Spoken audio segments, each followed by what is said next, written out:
You are listening to the 90 Days Later podcast with Anna Charles, episode 177.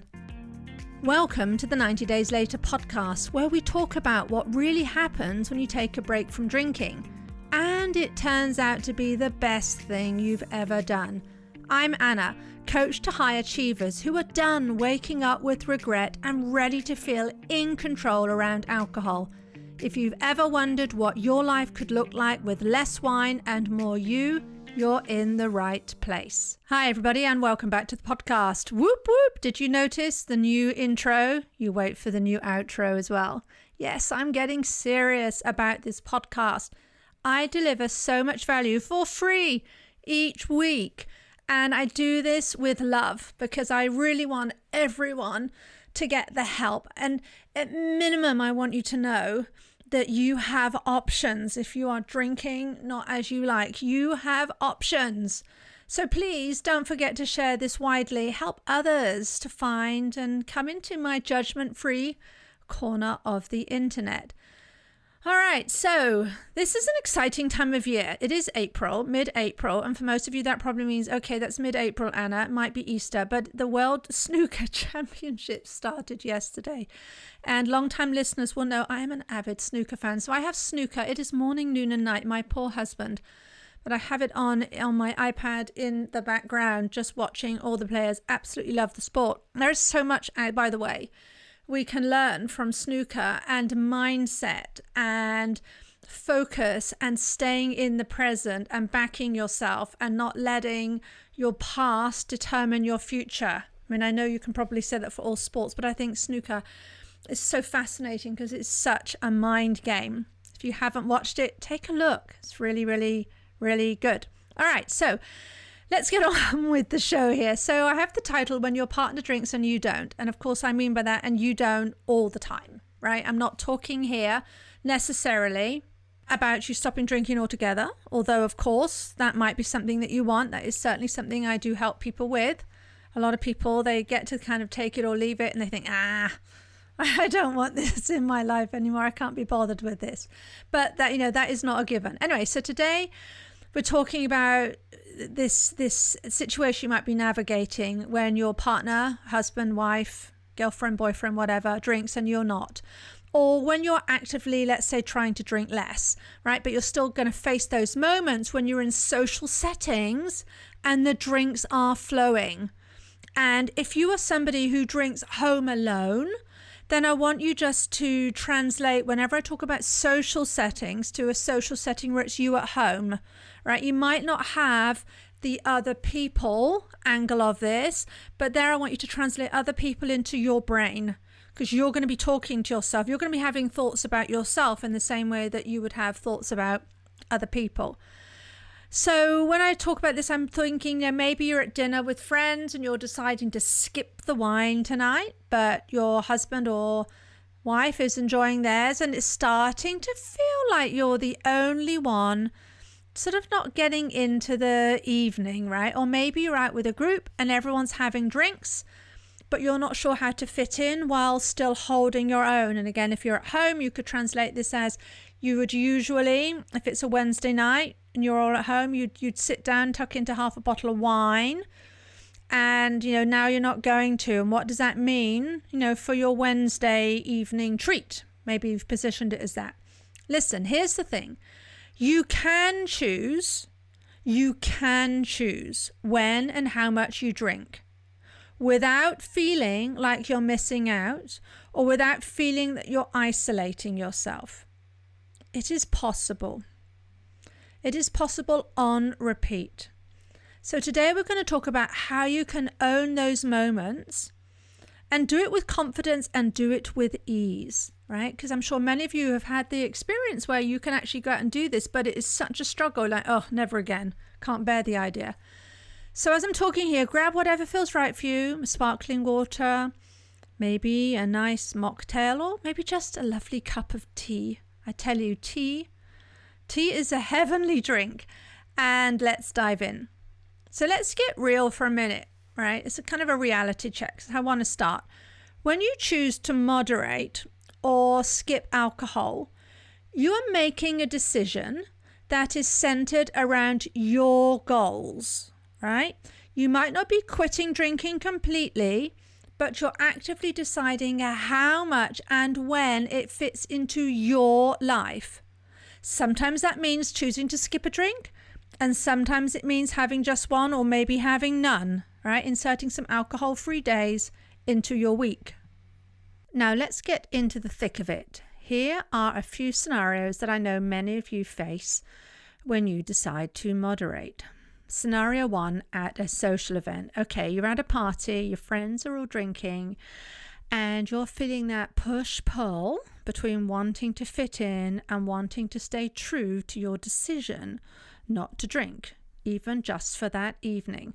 Someone asks you why you aren't drinking, and now you're suddenly on the spot, right? It kind of feels like you've got this great big spotlight on you. What do? How do you handle that? Now we're going to look at scenario 2. You're at home with your husband or wife, and maybe you've decided that tonight you're not drinking, just for a change, but your partner opens a bottle of wine. Now you're thinking, how do I do this? Firstly, temptation is there, and how do I stay connected to them when we're on different pages, right? It's not that you're trying to ruin the vibe or the feeling, but it's a tricky situation. Now listen, the truth is that deciding to moderate alcohol is not always easy. It really isn't. I don't want to expect it's always easy, but I think it is always empowering, actually. And yes, sometimes you might feel a bit awkward in social settings. Sometimes you might feel a bit challenged if you're home alone, and that's when you would normally drink. But that is okay. I want you to really think about it. It's okay, right? You don't have to apologize for making a decision that's right for you. You do not have to change your decision to make it right for somebody else. It's about finding what works for you and owning it, right? You are putting yourself forward. This isn't some fake version of you. It's what you want. And then when you say you want to take it or leave it, you can feel confident that that is your choice, right? We're not doing this kicking and screaming. We're not doing this because we have to. We're not doing this because we think we should. We're not doing this because maybe somebody else is. It's because it is our decision. All right, now let's take those real life moments and break down how to handle them, and with confidence and aplomb. All right, so firstly, handling that question of why aren't you drinking at social events. So remember, the scenario is you've decided not to drink, and suddenly at the table says, why aren't you drinking? Are you on a diet? Or worse, come on, just have one drink. Or do you have a problem? I have a client who was goaded. She said there's pretty much the word for it. Goaded into having a drink. This person kind of was baiting her, wouldn't let it go. And so she went ahead and take a drink, and she said it was really weird because she took a sip and then that was it. She wished afterwards maybe that she hadn't. It was neither here nor there to her. It wasn't a challenge, but she said it was more about the person asking than it was about her. So that's kind of interesting if you have that scenario, right? Because these questions can feel uncomfortable. But here's a simple way to respond. I've been trying to take it or leave it for a while. I'm deciding to leave it tonight. Water is good for me. Maybe I'm feeling great not drinking tonight, but I'm still up for fun. Or I'm just not in the mood tonight. Really not in the mood.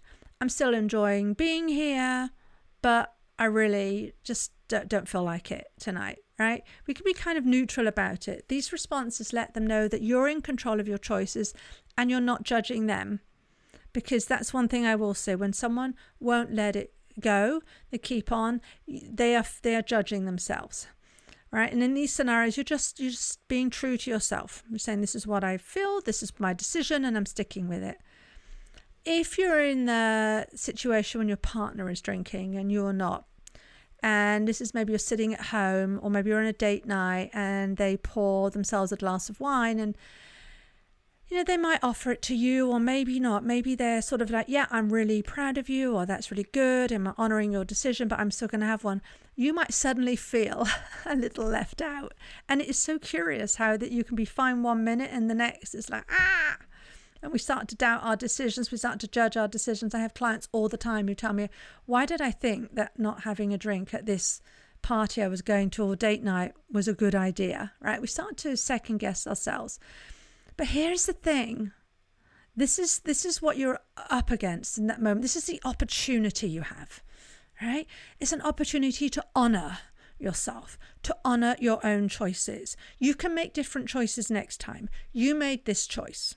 You could have chosen anything. You could have chosen to drink 3 bottles, right? You really could. Remember, I don't judge the quantity. That's completely up to you. You decided to go alcohol free. So use as an opportunity to honor your own choices without creating any tension. How? You say something to yourself like, I'm actually skipping the wine tonight. And remember, you don't need to say this to your partner. This might be to you. I'm still happy to be here. Remind yourself you're still happy to be here. You can still have fun. It's just going to be different. And if you feel kind of on the spot by them, if it's kind of like they're worried about you not having a good time or they're wanting to give you permission, I hear that all the time, you can have a drink. It's okay, Anna, you can have a drink tonight. It's like, no, I'm not trying to make you feel bad for you having one. I'm just not having one tonight, right? Just keep it simple. If you're able to confidently just take it or leave it, right? That's where we want to get to. It's totally empowering. It sets a tone that reminds you why you made the choice, that you're good with your choice, and you don't need anyone else to change theirs. You don't want the world to change around you, and you don't expect anyone else to change because of what you do. It's so easy to fall into the habit of associating certain activities with drinking. Right? This is a part of how the habit shows up. We go to a particular area. We go to see a particular friend. It's a particular time of the week. It's a particular season, right? We have all of these connections and associations. So if that's the case with you and with your husband, wife, or with your friends, one of the sort of really easy things to do, especially in the early days, is to shift the focus to activities that don't revolve around alcohol, right? That's a really nice, easy shift. And it's not where you're avoiding, you're not distracting, you're just choosing something different. Some examples, right? Going for a walk after dinner. Instead of having another drink, walk your dinner off. If you're at a fancy, swanky restaurant, walk around, the restaurant, just walk around before you go home. Or maybe you can find a new recipe for a new drink, whether it be a mocktail or just something different, and, ask if they wanted to join in with that. Creating new rituals, new traditions will help you stay connected with the other people while still honoring your decision. And it kind of makes it a little bit easier in the beginning.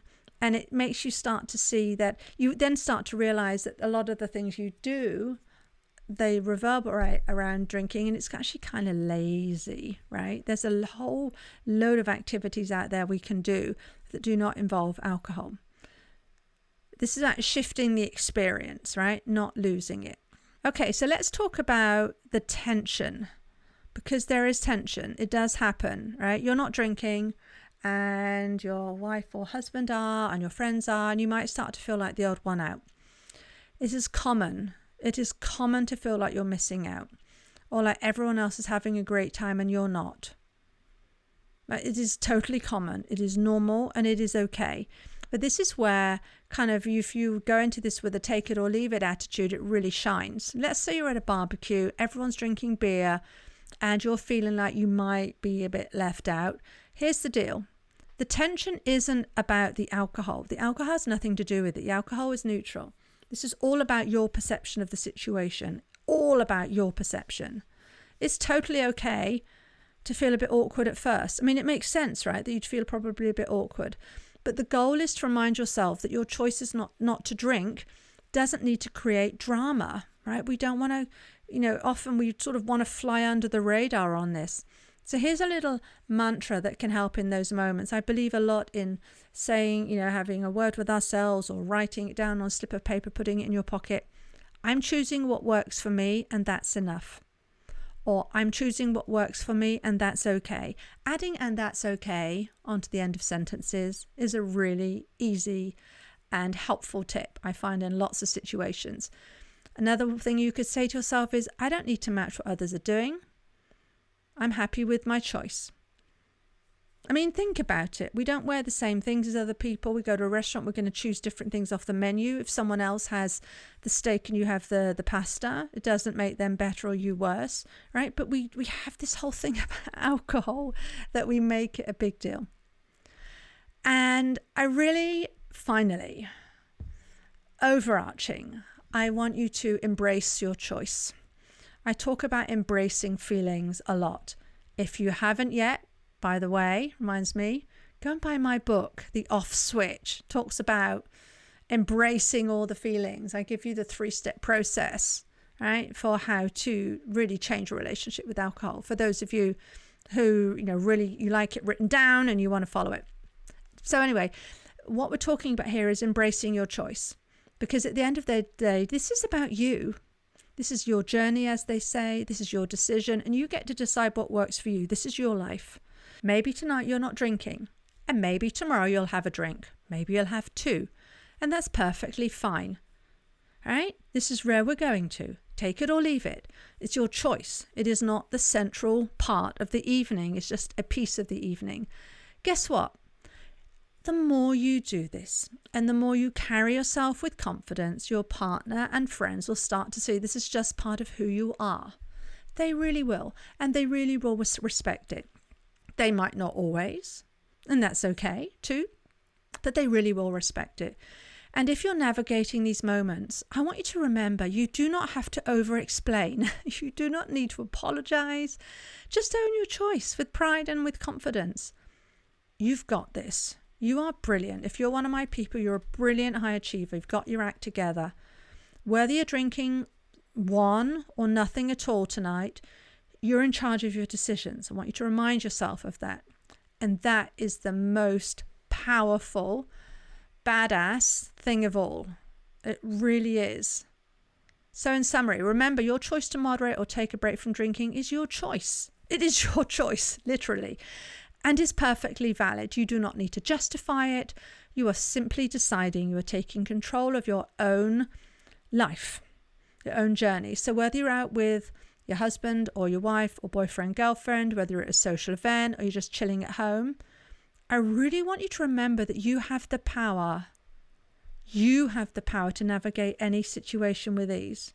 So that's what I wanted to cover today. Now listen, if you've been nodding along and thinking, yeah, I want to own my choices and feel confident when my partner drinks and I don't, then let's take it a step further. Go ahead and get a copy of my book, The Off Switch. You can get it on Amazon. It is short. It will take you a couple of hours to read. It is practical. It is step by step. It will tell you how to go out there and confidently master these situations I'm talking about on the podcast. And by the way, there's a little gift inside as well. I link to a little gift of a sheet about habits, how you can change habits. So that's all in there. And if you really want to say, look, I want to just dive deeper.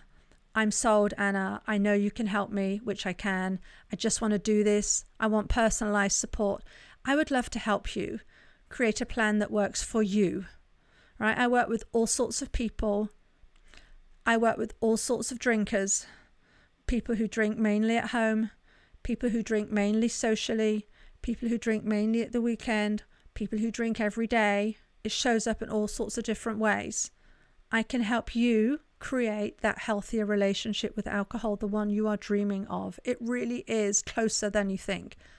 To get this, book a free call with me. This is a no strings attached call. We'll chat about where you are, where you want to be, and I'll build the exact plan to get you there. And then you can decide if you want to work with me or not. There really is no strings attached. I do not want to work with people who don't want to, who are not willing, right, to go ahead and do the work. So what have you got to lose? All right, so finally, I just want to say you've got this. You really have. You are just one decision away from feeling like the confident, intentional version of yourself that you already are. All right, so check the show notes for the link to grab the Off Switch book and to book your call. If you want to talk with me personally, we can do this together. And that's it for this week, and I will see you next time. If this episode hit home and you're ready to explore what life could look like with alcohol in the back seat, let's talk. I work with people one-on-one who are ready to create the relationship with alcohol that works for them, so they feel powerful in their choices and at peace with their habits. Go to 90dayslater.co and click on Book a Call, or grab one of the free guides in the show notes to this episode. And if this podcast is helping you, a rating or review goes a long way to help others find this work too.